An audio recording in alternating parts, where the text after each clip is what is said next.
we are going to have a keynote from Adolfo Contreras, the legitimization of Bitcoin entering the institutional era.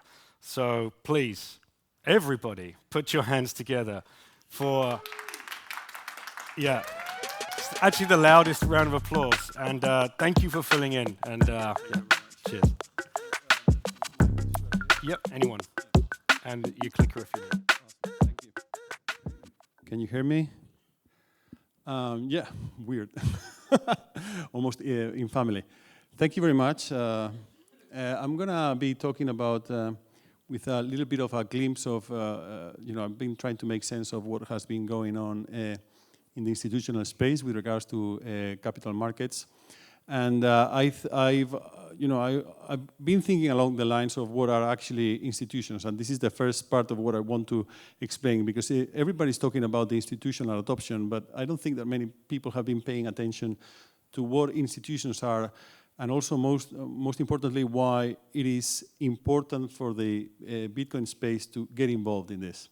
So basically, the main problem that institutions solve is that trust doesn't scale well, right? We are wired to trust very small number of people, right? And so this is how trust has worked across history, and it still works for 80% of the world's population. Only in Western countries you can see that people are able to connect to each other through these orange dots, and these orange dots are trust hubs or institutions. Institutions could be defined as human device structures of enforceable rules and protocols that restrict our behavior, right? And so that's how, examples of institutions are money, culture, laws, contracts, banks, of course, justice, markets, in particular capital markets, which is what we are focused on in our team, in the enterprise team at Blockstream.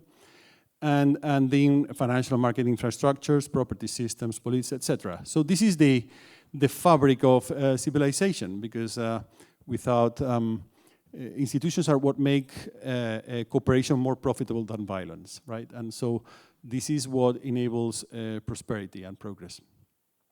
And in capital markets, trust is critical because it means basically access to capital. Access to capital is simply very, very hard in emerging countries precisely because of this reason. It is frequently the case that they either do not have these institutions, or they have some that are not trusted elsewhere. And therefore, it is very hard to connect valuable capital coming from those countries with global investors, but it's also hard to connect global assets with local investors, right? And so that's why, in many ways, many wealthy people in Latin America work with private Swiss banks and so on. So why is it important to focus on existing institutions, on traditional institutions, in my view? Well, I think that Bitcoin capital markets, we could actually develop them independently. Okay, I think that there is a lot of applications where, with using secure enough smart contracts like the ones we have, they are formally verifiable. It means that they're institutional ready, because you can be sure of the output of a computation in advance.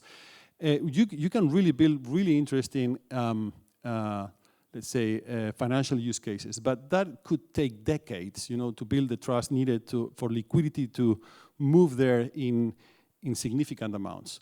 And so I think that the current network effects, which in capital markets is arguably liquidity, are currently in those orange dots. They are in those financial institutions that are currently in the US, in EU, UAE, Japan, and so on.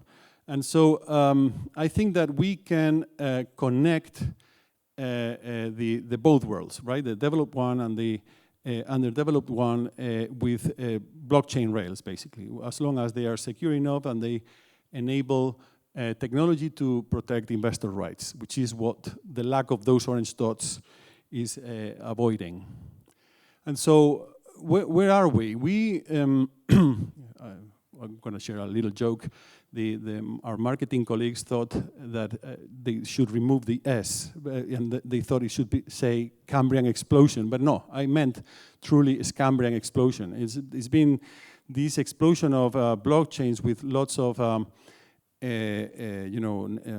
use cases had the advantage that made many financial institutions start paying attention to what's going on in the space, because it enabled financial use cases that Bitcoin wouldn't allow itself. And so they started saying there is nothing here.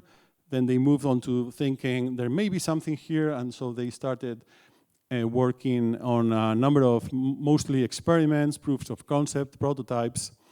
And I think that we are now in the stage where they have realized that there is definitely something going on here.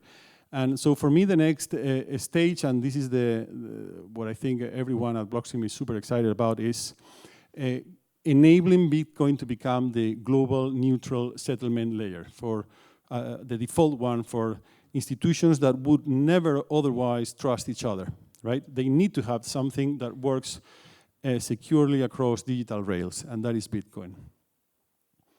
So why this is happening now? Well, of course, a number of factors some of you are very likely aware of. But I've learned that banks, for many good reasons, are extremely conservative. They tend to, there's kind of a hoard thinking in terms of, as long as there is, for as long as there is no agreement that something is a good idea, they will not execute. They will not go there at scale. They may experiment, but they will not go there big time. But most importantly, they need clear rules.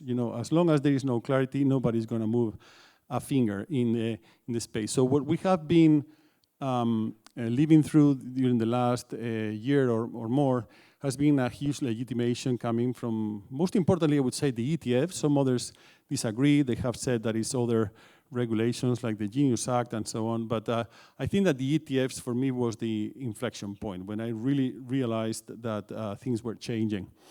And also, something that I've also noticed is that very, very few, traditional financial institutions have been already working with very, very successful blockchain use cases. But those blockchain use cases, even if there are very few, they are extremely successful. So they have proven to have a lot of efficiency gains for the players working on it. I'm talking of examples like repo markets, and the fact that they have been so successful in creating these efficiencies is what has been attracting a lot of traction. Also borrowing and lending, and several others. So how are they looking at it right now? What they are looking at is mostly to cater to a new market that they had not really looked at for a while. New demand, Bitcoin, altcoins, and new use cases like the ones I mentioned, new assets, and new geographies. Also, interestingly, and someone talked about this in other talk, he said that there was a wealth transfer, but what I see is a massive generational wealth transfer. In my conversations with private bankers, one of them told me something that I thought was very interesting. He told me, I don't lose customers, they just die.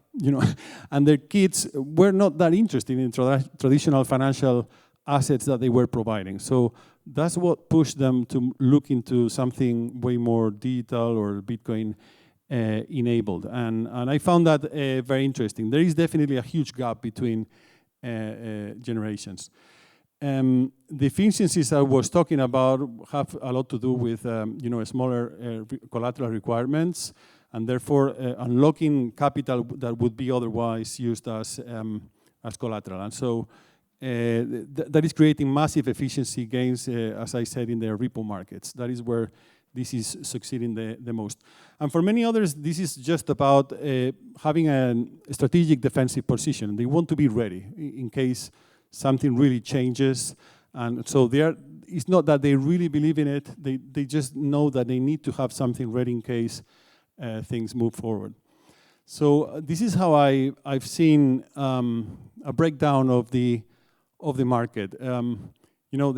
Before now, most were spectators. A few were dipping their toes, they were outsourcing technology, and they were of the view that tech is a commodity, right? And then very, very few have been experimenting with those high-value advanced use cases. They also thought tech is a commodity. Nowadays, what we are seeing in the market is that most realize they need to do something about it. Few think we need to have more control and flexibility. So, the fact that they had been outsourcing tech was limiting them in their possibilities. And then the few that had been trying these high-value advanced use cases realized that their tech could improve. They have issues. They want to explore alternatives. So what I think is going to be happening over the next few months and probably years is that most will start hiring consultants, finding partners, acquire the expertise, to keep dipping their toes, but most importantly, to find the right partners to make this happen, and with the right expertise and reputation. And a few will be building their own tech or acquiring it, and very, very few ones will really start understanding and deep diving into really what I call paranoid security, for blockchains, which is the only way to protect investor rights. So we still see what I call the noisy crypto circus, which is basically all these foundations having their money faking traction and still, managing to trick bankers into thinking that that traction is natural and that therefore they should be paying attention. That couldn't be further from the truth, unfortunately, and this has created a lot of noise. But I increasingly look at it as an opportunity to become a signal provider, right? There is so much noise, there is so much confusion, such a huge lack of understanding and knowledge that those have been in the space for a long time, that have done their homework, understand the technology, have a really huge opportunity to become that signal that the market needs. And so let me share what I'm excited about. I'm super excited about growing network effects on Bitcoin capital infrastructure. So we at Blockstream have a lot of opportunities with banks to enable them to not only as an advisor and a tech provider, to let them start getting into dipping their toes into the space with a number of use cases, starting with the most simple ones and increasingly getting into more complex one with security guarantees. I'm also excited about integrating Bitcoin native infrastructure with core banking. So finally, turning them into Bitcoin banks.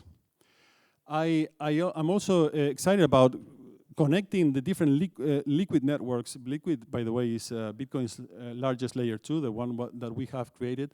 And we can create different implementations of this technology and connect it with each other in a compliant way. And so we can leverage liquidity on all these networks, to create the network effects that are needed to make this grow.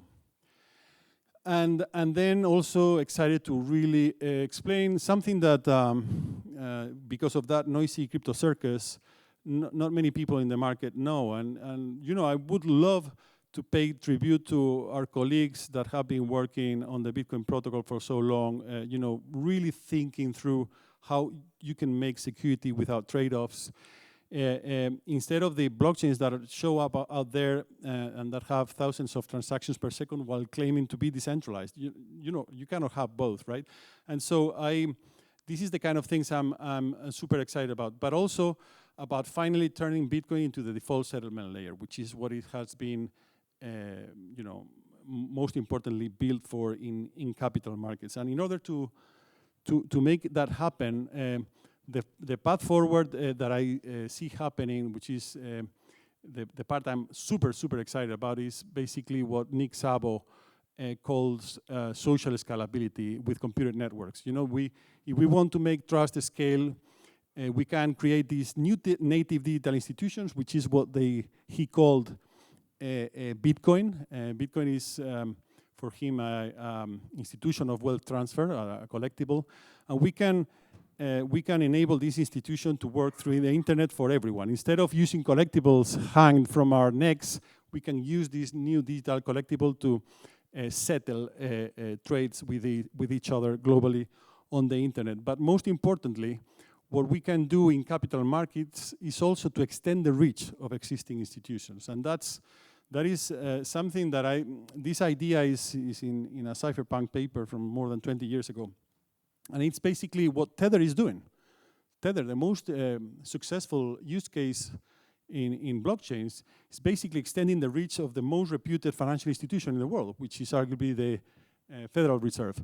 And it's basically enabling users worldwide to leverage this, to use this institution, to enable trust. And it's something that they had users in those countries had difficult access to. So what we can do with secure paranoid blockchains in the middle is to extend the reach as well of regulators, financial markets, and a lot of and decrease the friction, to enable jurisdictions as El Salvador, Kazakhstan, really small places that wouldn't have a place in the financial market landscape to be a new player and compete globally.